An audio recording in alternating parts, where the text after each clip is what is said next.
Hey, what's up guys and welcome back to Anime King 2, and today I'm going to be giving you part 3 of What If Naruto Was a Uchiha that created his own village. Remember to get this one to 100 like as usual. Share this to all of your friends on your social media platform.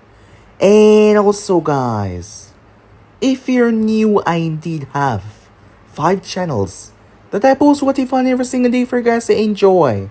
All the links are down in the description, so go ahead, check them out, and enjoy guys.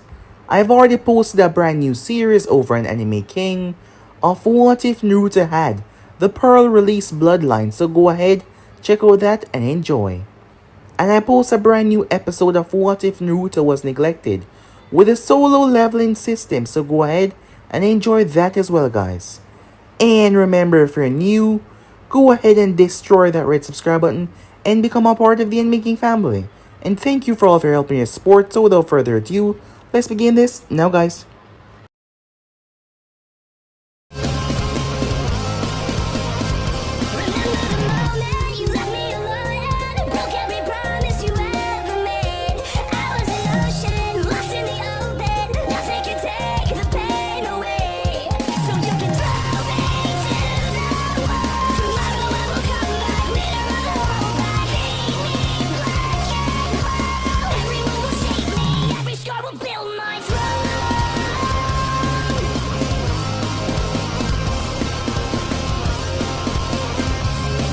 So the last part we left off, Naruto was talking to two old elders of the Uzumaki clan, Kaido and Hina. These two had saw something in him when the others did not fully trust him. These two were the ones that started the foundation of this new nation. These two were the ones that put their trust in him when the others did not fully trust or even know him yet. And he would always be truly respectful to these two, no matter what. The past with the Uzumakis and Kiri was not a good one, given that they were a part of the attack collaboration. However, things were different now. Not to mention, Kiri was handing over the Three Tails, giving it to them, knowing that any other Jinchuriki that was ever branded with the Three Tails would always have a stigma that is connected to Yagura. Mei didn't want to put any child through that. And for their help and their promising alliance, to show that they would never betray them as what happened in the past. This was a sign of good faith and trust. However, the two elders told Naruto that they believed in him from the beginning and they will continue to do so, and things have not changed. So yes, they agree with all of this. Later we found Naruto walking through the village, with Mito beside him, as he was telling her that he would be gone for some time. She wanted to go with him, but he told her no. However, he did tell her that they would be opening to go on missions very soon. She was grateful to hear that she has been training and preparing herself for some time now. The older generations did go on missions, but the younger ones just did most of the things around the village and the outside area as well. But the village would be opening up soon, and they would go on missions as ninjas. That would be awesome. We then skipped towards Itachi as he was in bed. Soon the bathroom door opened as his girlfriend, Izumi Uchiha, came in. He would forever be glad that she decided to come straight out and tell him, because he did not even notice a sign. All the signs and all the things that she pushed forward to show that she liked him. She asked him if he was worried. Yes, he was. Everyone had to be worried. If you were not, something was wrong with you. Everything can change in a second, so yes, it's okay to be worried. However, he was sure that they would come out on top. He was not sure what the reaction of the other nations would be, but they would go through it as long as they were together. We then had a time skip as Naruto was seated on the boat. Ursa came up next to him as they started to talk. They were heading towards a village, as Naruto was going to be meeting Mei Terumi for the first time. Some time later, Zabuza Mamakai was waiting on the group. At first, Zabuza thought that Itachi was the leader. The Land of Wave had an agreement with Naruto, and Itachi and a few others were sent there to get rid of Gato. Zabuza was almost killed by Itachi, but he spared his life. And in doing so, he linked him back to the village, Kiri. Mei was pissed off that he had left. In his failed assassination attempt, they could have really used his help a lot. But he was now home, where he was rightfully supposed to be. He greeted Itachi. He did not even see Naruto. When Naruto appeared behind him, he felt a shiver went down his spine. Zabuza heard the rumors and heard about this man, especially who was his grandfather. And just by shaking his hand, Zabuza could tell that he was immensely powerful. Greatly so. With that, they made their way, and Naruto was able to meet Mei Terumi for the first time. He could tell that she was a smart, manipulating, calculating woman. She could also tell that he was a very intelligent man. The both of them did their talks, their words filled with codes and unraveling between each other, but there was also a sensation of flirting between them. Itachi met up with Urza. She had a secret that Itachi knew of. She liked Naruto. Maybe she was even in love with him. However, with the village getting on its feet, Naruto was always busy. There were so much things. She figured that it was not the time. But over the years, many other females had crushed on him, Koyuki and several others. And she had to watch and keep her feelings hidden away. Itachi had respected her privacy and not tell Naruto anything, but he was hoping that he'd see soon enough. As Naruto finished his conversation with Mei, some time passed. Yagura was making his way as he saw the ninjas, but Yagura was prepared for that. The Uzumakis quickly told them that there were seals under the ground that prevent them from sensing the army. Yagura knew that this would draw Mei out. He had spread the information, and he brought a buttload of his people. Mei told Naruto and his people that they were only following orders. Naruto told Urza and the others to go and support Itachi and Mei, while he took on the army by himself. And finally, they were able to see why he was so feared. Why he was a grandson of one of the most dangerous men alive. Naruto butchered the army. Some died, some were knocked out, but none of them stood a chance. Not even Yagura. Naruto pushed Yagura so hard that he transformed. Releasing his frustration, releasing his rage, he transformed into the gigantic turtle. Throughout all of this, Naruto was holding back severely. He did not use his Mokidan, nor did he use his Mangekyou Sharingan. In the end, he decided to summon something large. And when he did summon it, everyone was speechless. So yeah guys, basically that's what I thought. If you guys can switch across to the place, check it out for yourself. And also guys, don't forget to go ahead and smash that red subscribe button and become a part of the Making family. And thank you for all of your help and your support. And don't forget to comment down below and tell me if you're new. I'll be replying talking back to all of you. So yeah, without further ado or wasting no more time, let's jump right into this. Begin now guys. We begin this episode in the past. Slowly, he started to wake up. As he stirred, looking around, his eyes adjusting to the surroundings.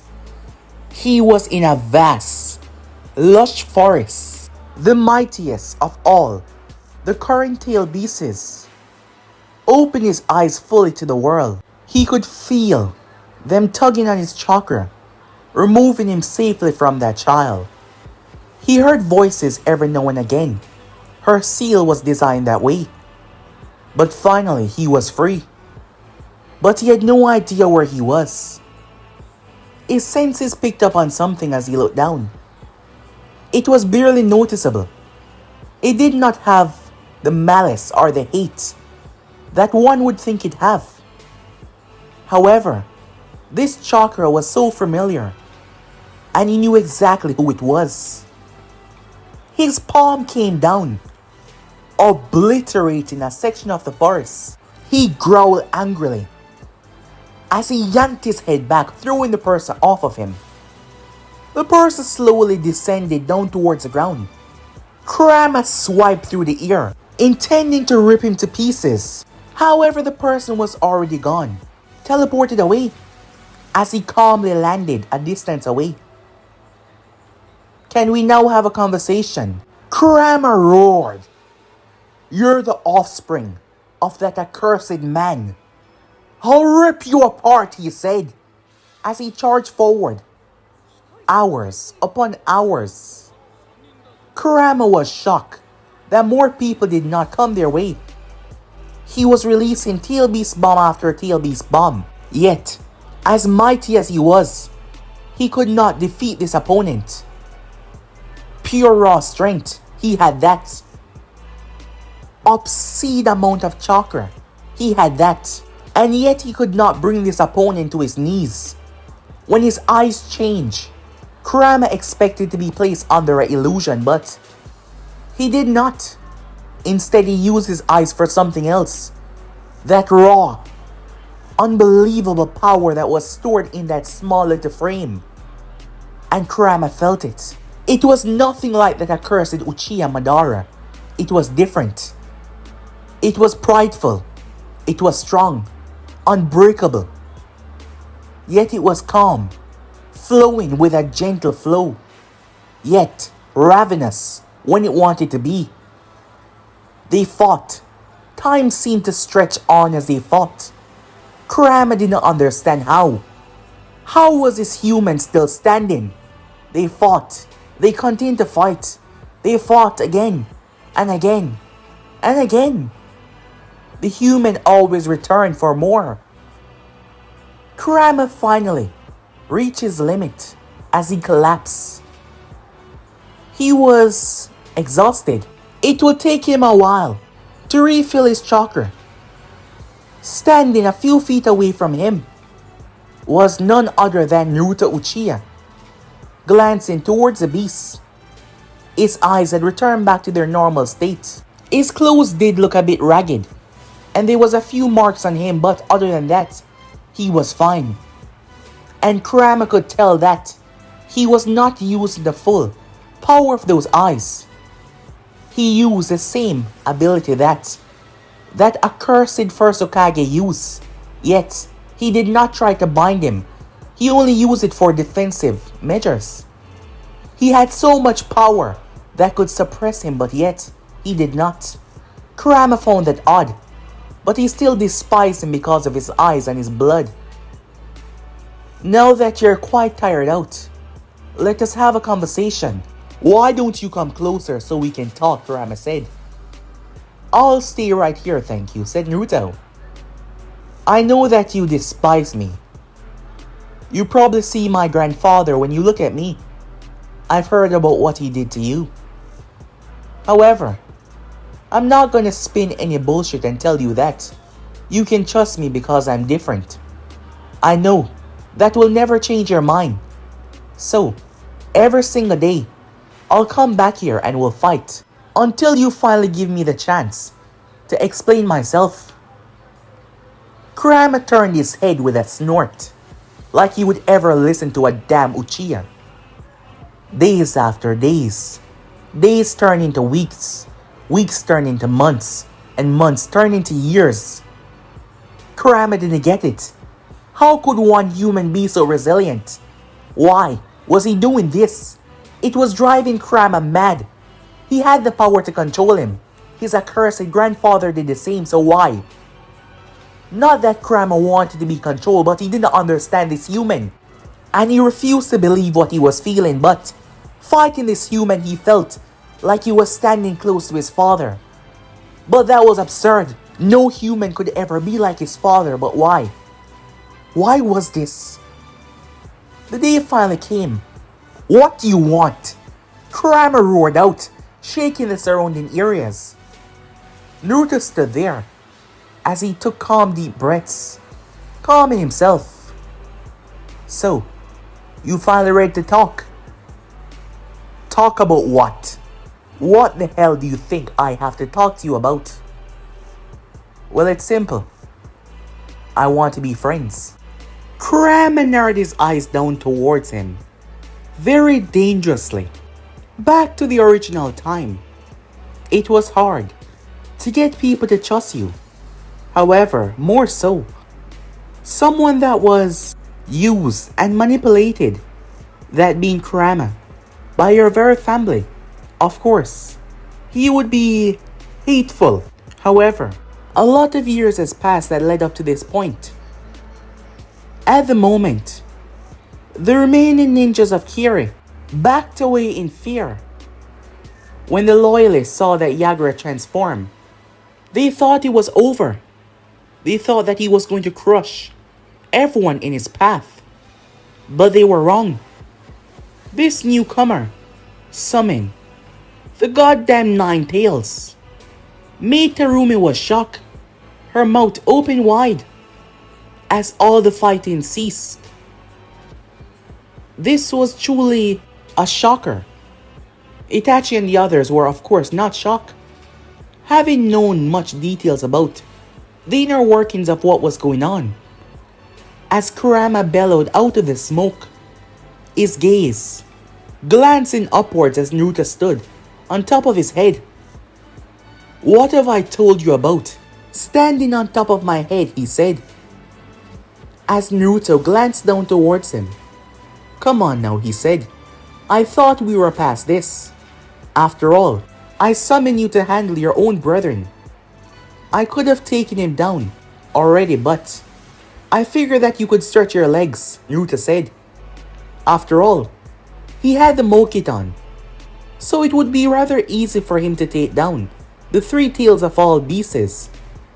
However, he summoned Kurama instead. Yes, Naruto knew his name, and that was because Kurama trusted him. He was the first Uchiha that he ever trusted, and that was because Naruto put his life on the line, and Kurama had the opportunity to end said life, which made him realize that this Uchiha was far different than the others. Not to mention the location that Kurama woke up in. It was like a completely different dimension.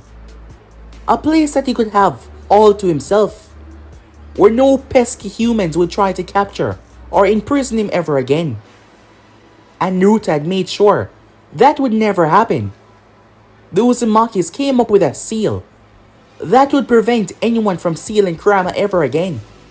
Something that truly shocked the tail beast, that he had this done for him. So he did something that showed that he also trusts Naruto by giving him his name.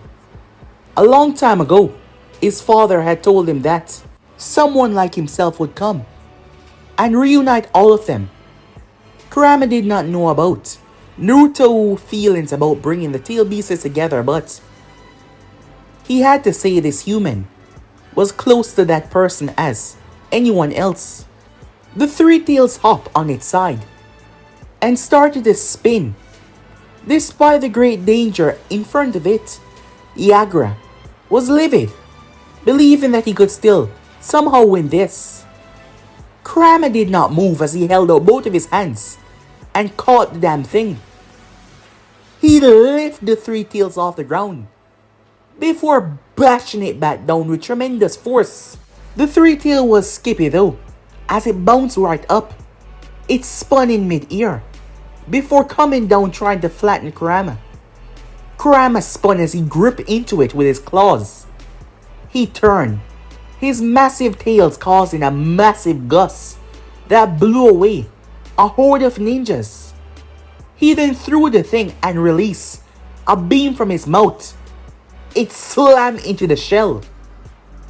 The three tails bounced across the ground for a good yard before crashing. Kurama leaped up in the air before he started to fire many bombs out of his mouth. Each collision shook the entire place. He then landed. The weakened, bruised three tails got back up, and it started to gather its most powerful attack. Kurama started to gather his as well, as it's been a while since he got into a fight, and this was a bit fun, especially going up against one of his siblings, but Isobu was not. on the high priority of threats. The two bombs collided with each other, and the three-tail was quickly overpowered. The match was rather easy.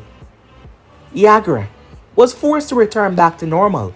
As he was on the ground, several parts of his body burned in pain. Naruto jumped down towards Kurama's nose. "Next time, don't waste my time with someone weak," he said to him. "Don't worry, I'll just call you for the big stakes next time," said Naruto.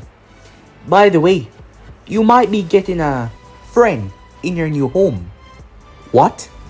Poof, Kurama was gone as Naruto released his summon, knowing that he would be pissed. He did not like to share his space. However, this was good. Kurama did not like water, but Isobu did. Naruto made his way. Yagura slowly picked himself back up. He was burned badly. Yet he still believed that he could fight. That is when the four Uzumakis started to rush towards Naruto's location. One of them had a gigantic scroll on his back. As they moved forward, Naruto stood in front of Yagura, who tried to punch. Naruto caught his hand and pushed him back. He tripped over his own feet and collapsed on his butt. "It's time for you to calm down," said Naruto, as he peered into his eyes. Naruto blinked as he saw something unusual. The Uzumakis landed. "Sir," the one with the scroll said. "Begin," said Naruto. They surrounded him. The one with the scroll pulled said scroll and lied down on the ground. The others started to flash through hand sign. Naruto jumped away. Yagura screamed as a sealing matrix attached to his stomach. His whole body was embedded in the ground by the other seal that held him there. He screamed and shouted as he cursed, trying to break free. The look in Naruto's eyes was different now, as he looked at the man wailing in frustration. All this time, Naruto thought to himself. Suddenly, the beast started to be yanked out of him. The Uzumakis applying more chakra. The form of the three tails came bare in pure raw green chakra, and it was sucked into the gigantic scroll. It rolled itself up as smoke came from it. The four Uzumakis nodded to each other as the one in front of him picked up the large scroll and handed it to Naruto. "Thank you," said Naruto as he went through hand sign and placed his hand on top of the scroll. The matrix from his palm ran over it and it poofed away. Similar to what happened with Kurama. That is when Naruto turned his gaze towards the countless ninjas that were once fighting. His eyes fixated on almost all of them. "It's over," he said. "You no longer have to fight." "He's dead," said Naruto. "But if you still desire to continue his tirade, take your aggression and anger out on myself. I will surely show you that your actions will only end in your demise," he said with his gaze fixated on them. All of their weapons were dropped, even the ones that had been manipulated and corrupted. Believing that it was truly right to believe in Yagura, realized that against this man, they would die. Mei Terumi came walking over as Naruto stepped aside, and she started to speak to her people, showing them that it's a better way to bring their village back to something that was always there. It was just covered by the darkness and hatred, and she would do all that she could to remove it, with their help, of course. Many who were forced into this by their leader, who didn't want to do this, they were truly grateful to what had happened today. Beyond grateful. Time skip. Mei Terumi ran, a hand down her face in exhaustion. She was mentally, a bit physically, but mostly mentally tired. She had went through a part of the village today, going around. She had talked to at least a few hundred people today. Yes, it was a lot. There was a lot to be done. A real lot to be done. However, with the help that they were receiving and everyone coming together. She was sure that they could do it. There was a knock. She told the person to enter as she sat behind her desk. It was none other than Naruto, as he walked in with his hands behind his back. "You seem tired," he said, seeing a look on her face. "Mostly mentally," she said. Well, he said to her, "We started this with a drink. I believe we can celebrate the finish of it."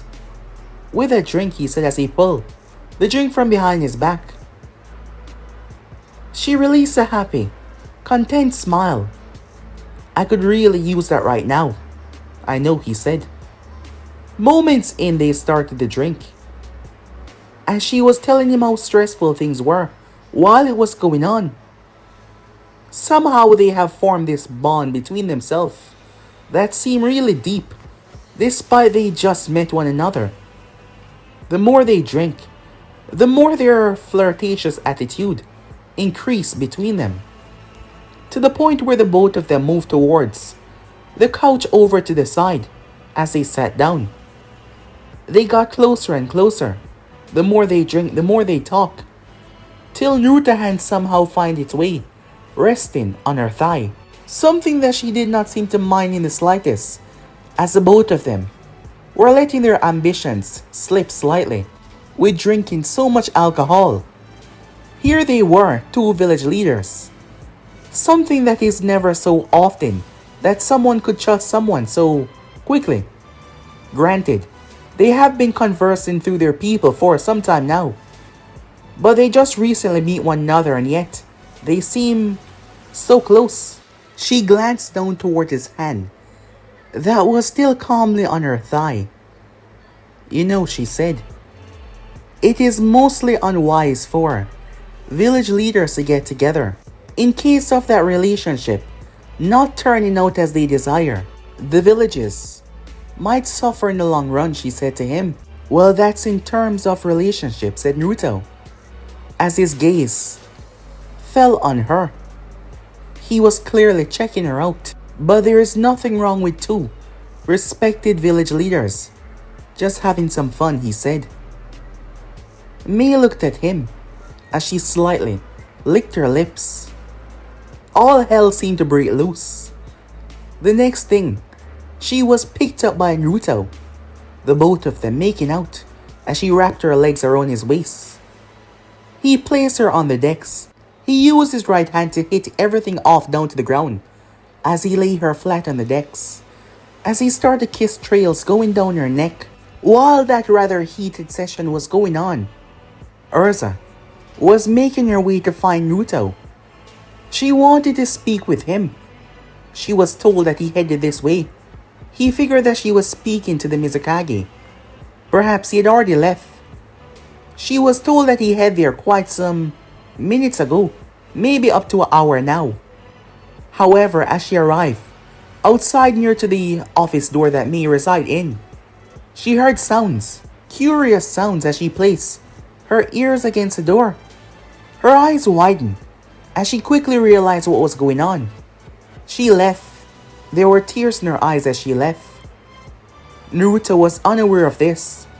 Either of them were, as the both of them spent the night on the table, on the couch, on the floor, against the wall. For the remaining few weeks, the establishment of the two nations now merging as close ties as close friends was well known.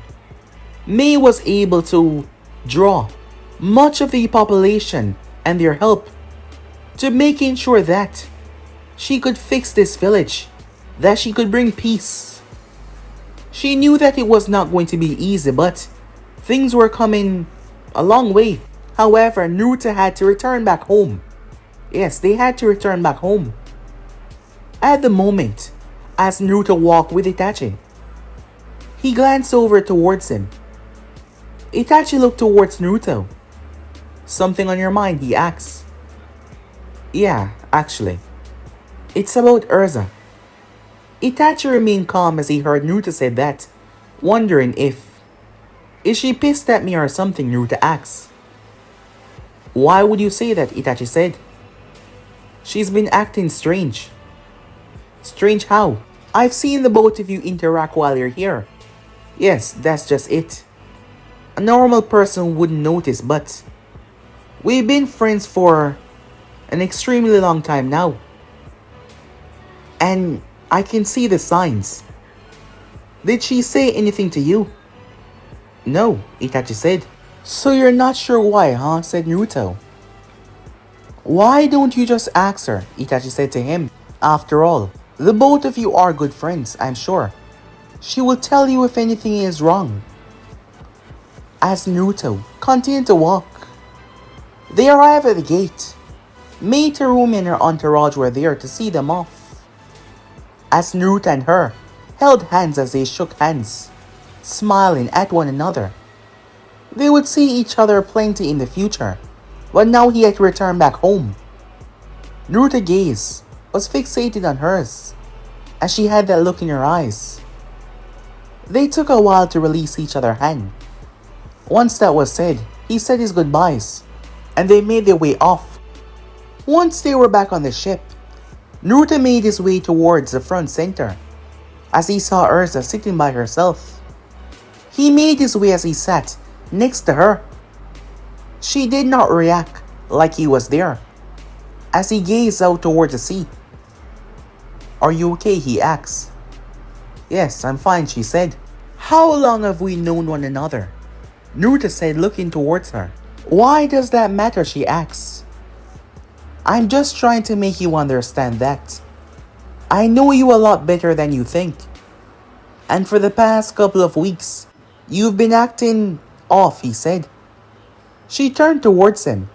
I said I'm fine. Really?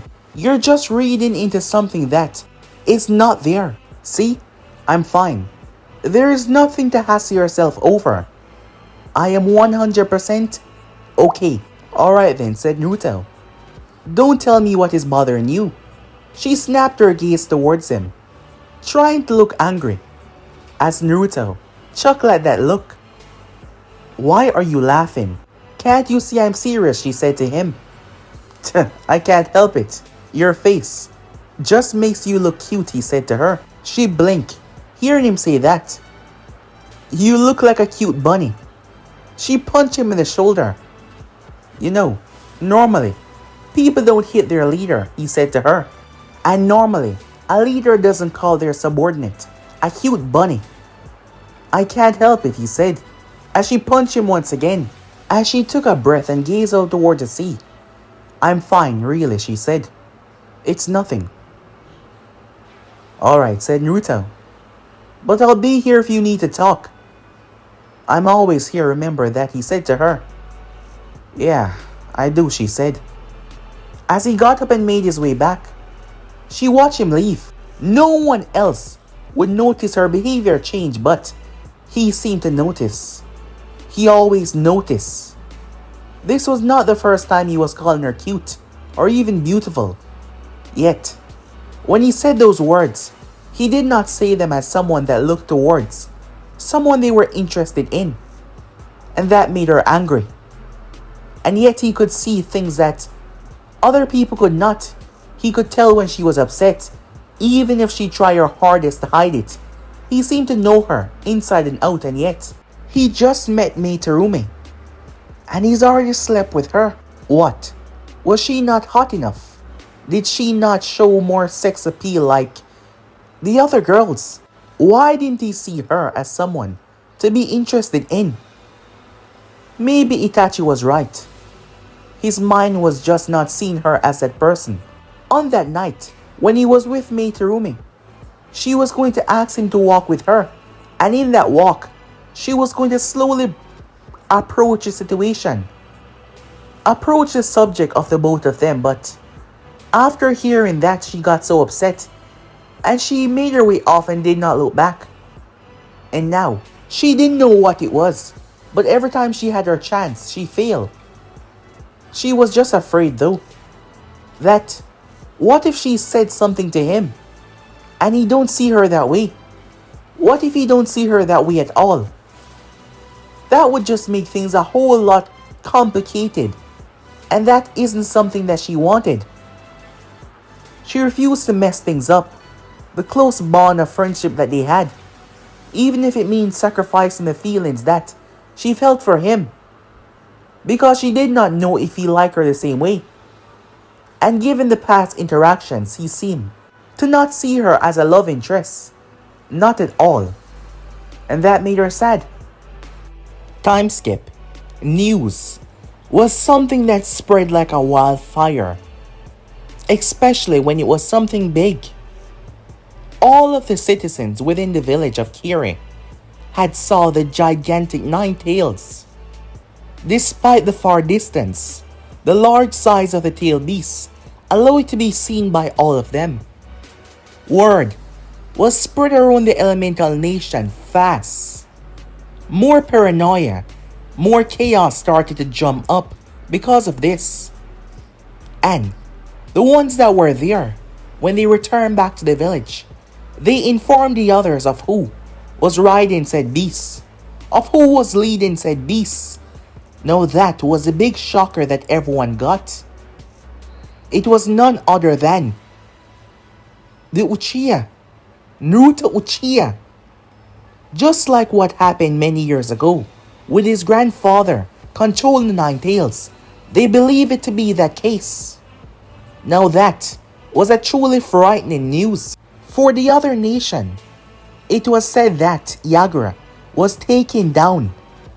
This whole thing was a secret, so when the information about this broke, many were shocked.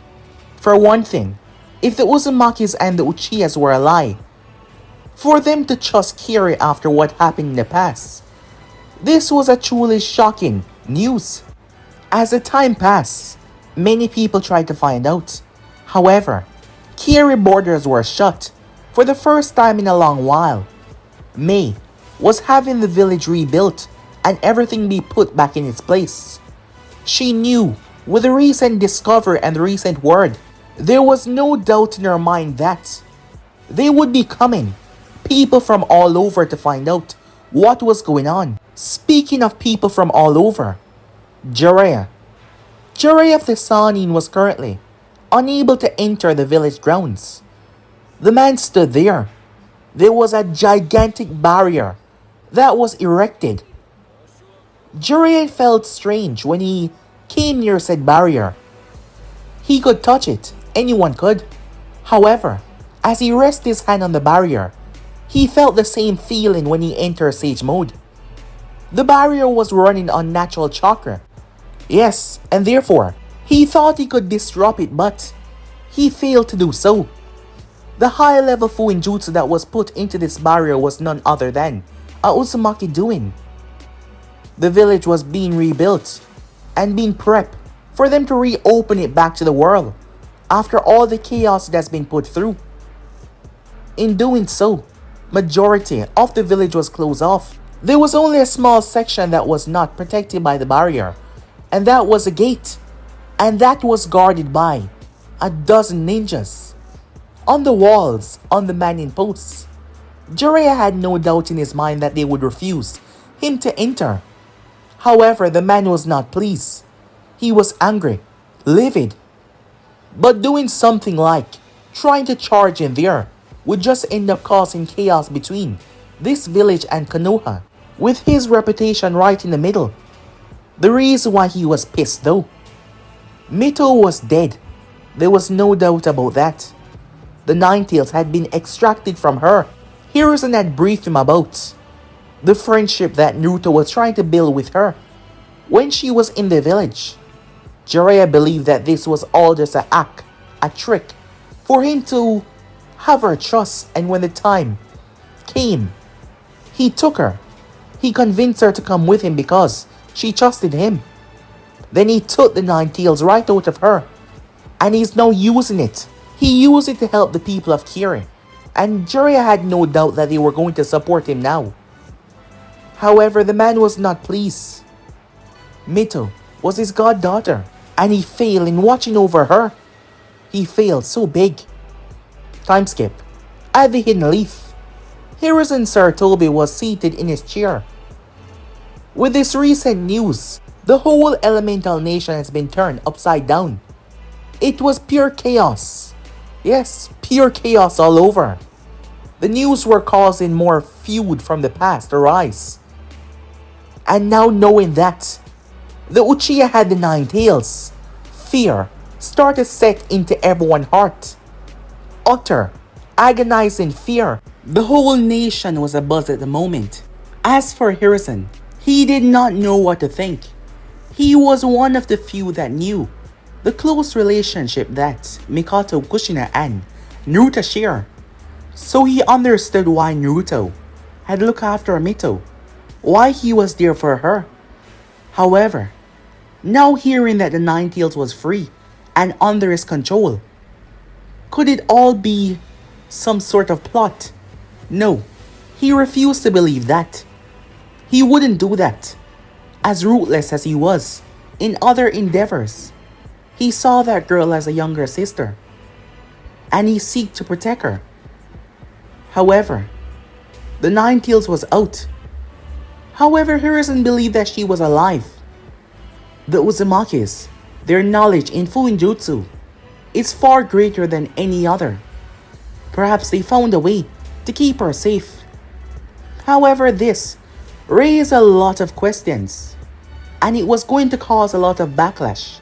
Danzo was now trying to push the regime to try and get back the Nine Tails and retrieve Konoha property, and many people were agreeing with him, given the fact that the Uchihas had left this village, and to this day no one knew who attacked them. People start to see them more and more as traitors who ran away, and Hiruzen seemed to be the one who were sympathetic with them, despite all they've done, kidnapping one of Konoha weapon. That is what Danzo claimed. And people were turning to his side. Danzo was trying to raise his voice. Hiruzen watched, and he was watching his motives. It seems like he wanted to bring his claims to the Fire Daimyo himself, to turn everyone against him, so that he could turn them against the Uchihas and the Uzumakis that remain.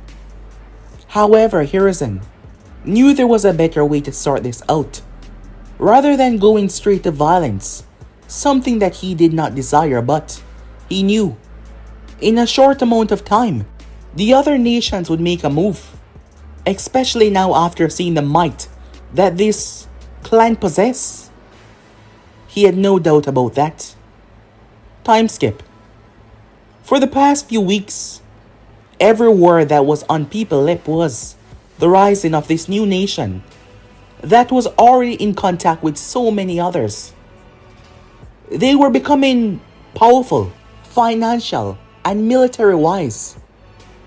The Land of Spring was one of the richest nations, even richer than the great nations. And that was because of their technology. They had the most advanced technology that was being sold for a high price. They were the only nation that had a train. And more was being built, more was being created for people that was allied with them.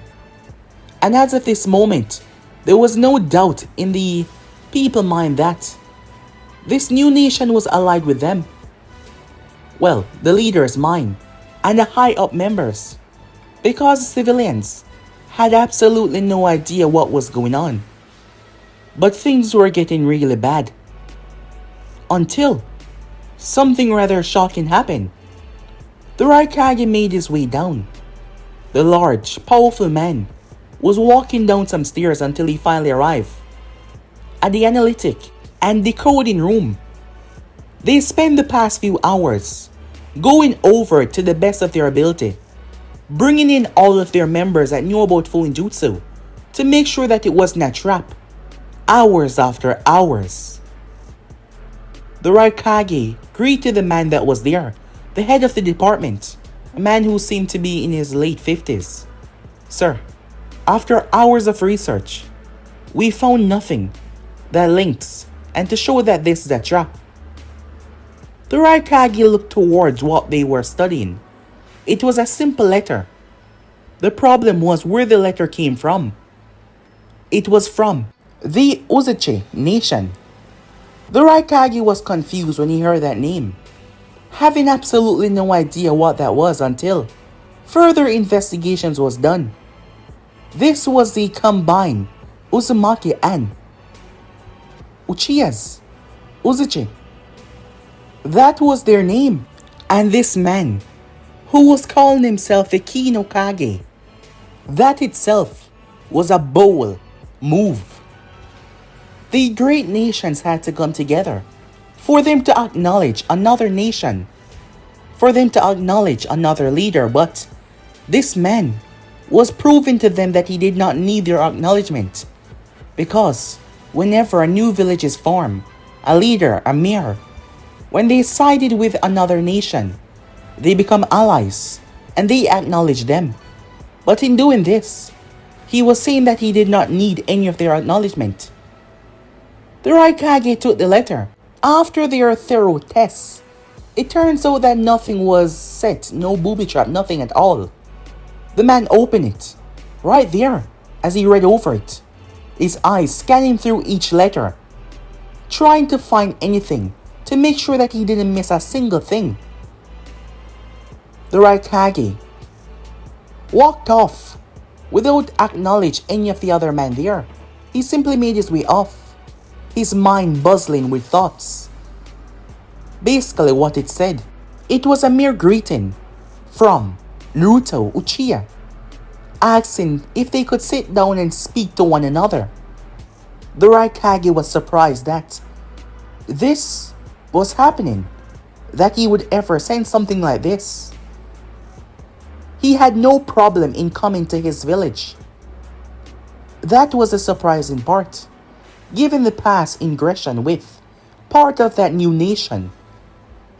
And yet he had no problem as a new leader stepping into a possible enemy village.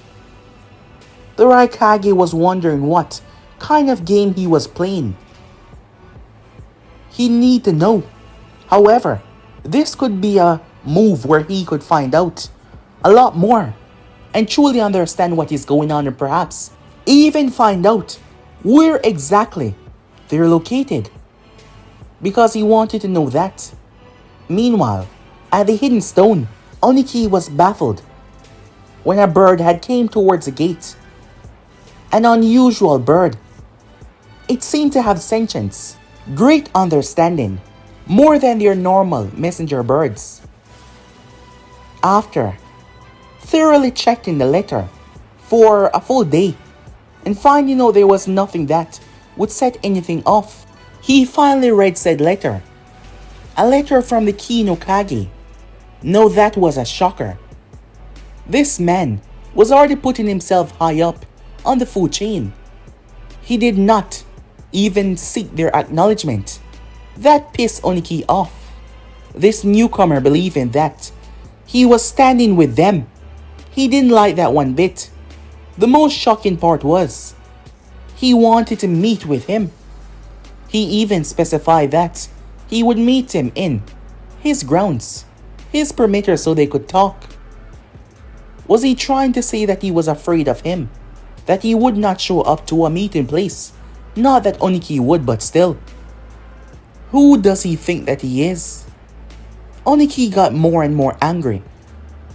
He saw this as a bold move, showing that he did not fear them, showing that he believed that he can step in and become a leader, one of the great nations, to make it 6. And Oniki refused to let that happen, allowing more people like this to rise.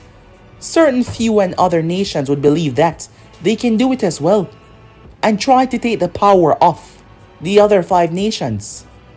He refused to allow his village to fall more than it already has, in strength that is. He would not let that happen.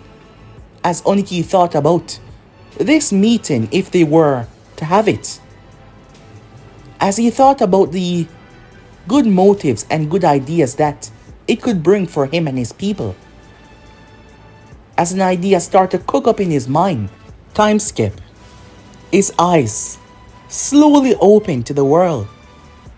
For the first time in a very long while, it all felt like a dream. All he wanted was just to be left alone, to relax. But they came after him.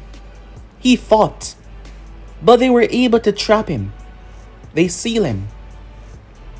His previous owner died, and they seal him once again. And again. And then, everything became so blurry. It was like a dream that he could not get out of. But finally, after all these years, his eyes were open to the world, able to view it as it truly is. He looked down as he saw a human in front of him, and he felt it. It was similar to them, the ones that imprisoned him. Wasting no time, he brought all three of his tails down and obliterate the human. However, the human was now a few feet away from his tails. The human opened his mouth, but he didn't want to listen.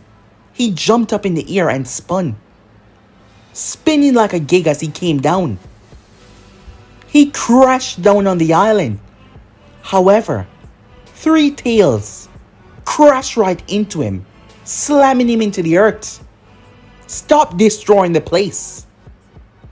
A voice that he knew spoke to him. It sounded more rough and dangerous, but he knew it. All the same, he blinked in shock. Kurama? He said, standing tall in front of him. Was Kurama one of his siblings? What's going on? Where am I? What have I told you about being on my head? Kurama said. Isobu glanced up and realized Kurama was talking to the human. Oh, come on now, Kurama, Naruto said. Isobu blinked. That human. He knew his name. Wait, was he the one that gave it away? No. Kurama would be more upset. He didn't like to give out his name. And yet he spoke to this human with not anger but recognition. Like he knew and understand him. Isobu was confused. Naruto jumped down as he started to walk. I know you must be really confused right now. But if you would just give me 5 minutes so I could explain. Isobu glanced towards Kurama. Listen to what he has to say. Isobu was never as violent as the others. Never as crazy. He didn't want to slaughter humans for fun like Shikaku. He was much more just wanting to be by himself, to relax in the water. That is where he found most comfort. He wasn't a human. Things to him are much different, just like Kurama as well. So Isobu listened. Kurama was angry. Once again, those accursed eyes. They attack, not him but one of his siblings this time. He was pissed off. Not to say that him and his siblings were that close, but it was still his sibling. Granted, him and Naruto were now friends, but he still did not like those eyes, not in the slightest at all. Isobu was shocked, as everything was finally revealed to him. In the last moment, before Naruto took Yagura down, when he looked into his eyes, Naruto saw it. There was a veil over his eyes. Years of manipulation put in place. Years of manipulation that harbage a deep-seated hatred for all bloodline users. Yagura might have been unable to see through it. However, Naruto's eyes were far more advanced than his, and he saw it all. He saw who was behind it. He saw everything. He saw the man using Yagura like a lapdog, training him like his own personal weapon to send that part of the world into chaos. With more chaos, it will be much easier to gather what he desired. Naruto spoke to Isobu and informed him about what happened. Isobu was upset, angry. However, this was part of his personality. He did not hold on to things for too long. Maybe it was the few years spent underwater, realizing how long life was, realizing how boring it was sometime, and sometime enjoying his sleep. Maybe it was knowing that he was immortal, and time was just everlasting, despite who he was sealed in. Eventually, all humans go. However, he and his siblings would always be eternal and be everlasting. Isobu understand. He looked around. Where are we now? This is a home away from home, said Naruto. Here. No other will come after you. They will be unable to get access to you.